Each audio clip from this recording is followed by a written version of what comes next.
This is Doreen Young here with Krista Chalkley from Erin Cluley Gallery in Dallas.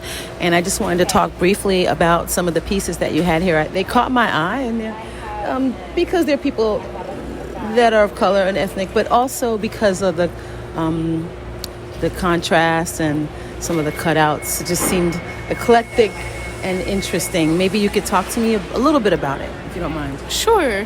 So the first artist that you mentioned, portraits, paintings, the artist's name is Riley Holloway, and he's local to Dallas, where our gallery is from.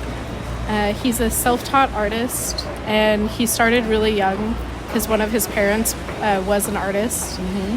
And then he also kind of had a mentor whose name is Cedric Huckabee. He's a well-known painter in Dallas who does a lot of figurative work as well. Awesome. And we're really excited to show Riley. We've been working with him. We just started working with him this year.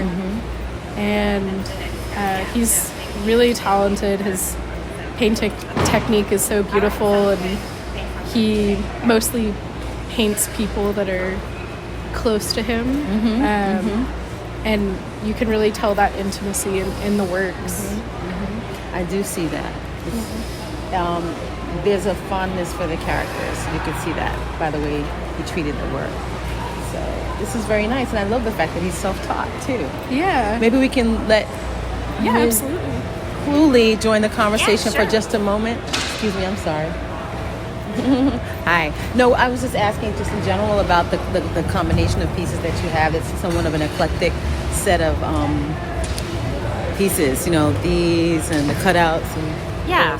and Krista was kind enough to talk to me about this artist. His name is Riley Holloway. I enjoyed hearing about him. The pieces are beautiful. I was going to take a group shot of them. Great. Who are these ones? So this is Nick Nikosha, and he's probably our most well-known artist in our stable. He's in, a lot of the known collections. I mean, MoMA and LACMA and Dallas Museum of Art and Guggenheim. He's been in a couple of Whitney biennials. He's primarily known for his photographic work, but these are his sculptures as well. Oh, okay. And, in terms of the kind of the overall approach to the concept of the booth, I was sort of thinking about interpretations of portraiture. And granted, these don't fit as much into that, but his sculptures do. And the rest of the artists are kind of, there's this figurative narrative, Well, it makes you want to know what the connections are. Yeah. And so it allowed me to say, what are the connections, Yeah. What about this artist? So this is Nick Mathis, and he's another Dallas. So all four artists are from Texas. He's a Dallas-based artist, primarily self-taught. He's an electrician by day, but has been painting and drawing for 20 years. He's around 40 years old. This kind of latest body of work has kind of came out of his daughters. He has two young girls who were begging him to draw, I'm just making sure we're good. pieces, draw Elmo and Cookie Monster and things like that. And so then, they obviously evolved into these kind of whimsical, weird, strange little monster characters. Yeah, what I get out of this is the necessity it's like almost like a forced thing that our society has to make these creatures appealing to the children. And it's like, we're going to make you love me. You see, you love me, right? So I see where he's coming. And for parents, it's kind of stressful because your kid is, freaking out over whatever because their brains are developing. And they want to see cartoons. They want you to buy them stuff. And sometimes they just, they get into this thing where you have to say, okay, sit with Cookie Monster for a while while I do other things. But all of that seems to be in here. Yeah. So I think the artist, I think I might be onto something with that with the artist. Yeah. And he's looked at artists like Eddie Martinez and Philip Guston, which I love, looking at the pinks in here. So Philip Guston, cigarettes. His grandfather drew little cartoons I didn't notice the with cigarettes. Yeah. Oh, there.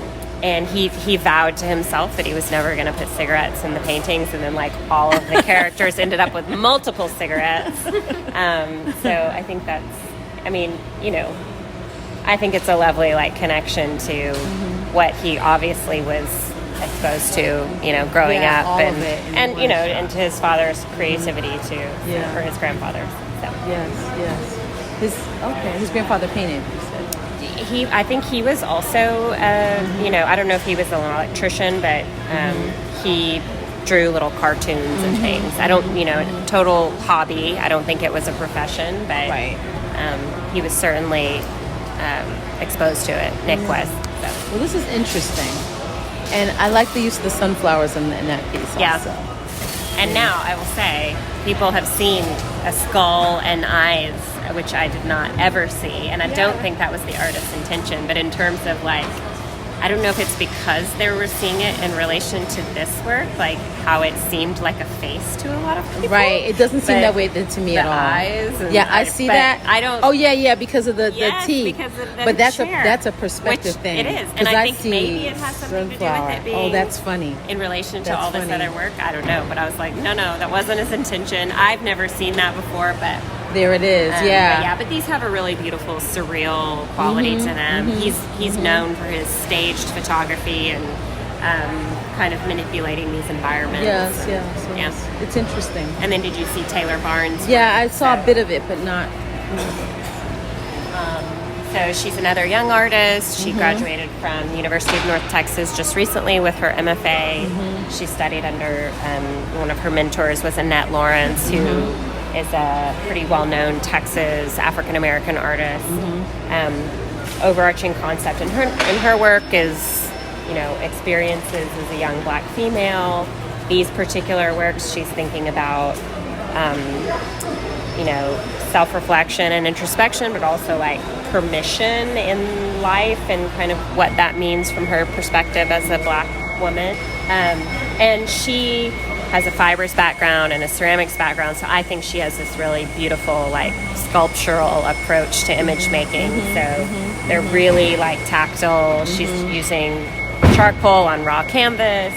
She's doing embroidery in certain parts of the piece, which give it this really nice, this texture. That one also has a piece as well. But is that sold? They're all sold, and awesome. They sold Good in like for the first 2 hours, so it was really great. I wanted to thank both of you for being so sweet. Of course. The last minute to let me impose. And I really appreciate it. I want to sign your book because I don't have many cards with me. Okay. Can I sign your book? Yeah, we're doing this. And Great. We'll make some notes about you when you leave. Beautiful. This was a wonderful experience.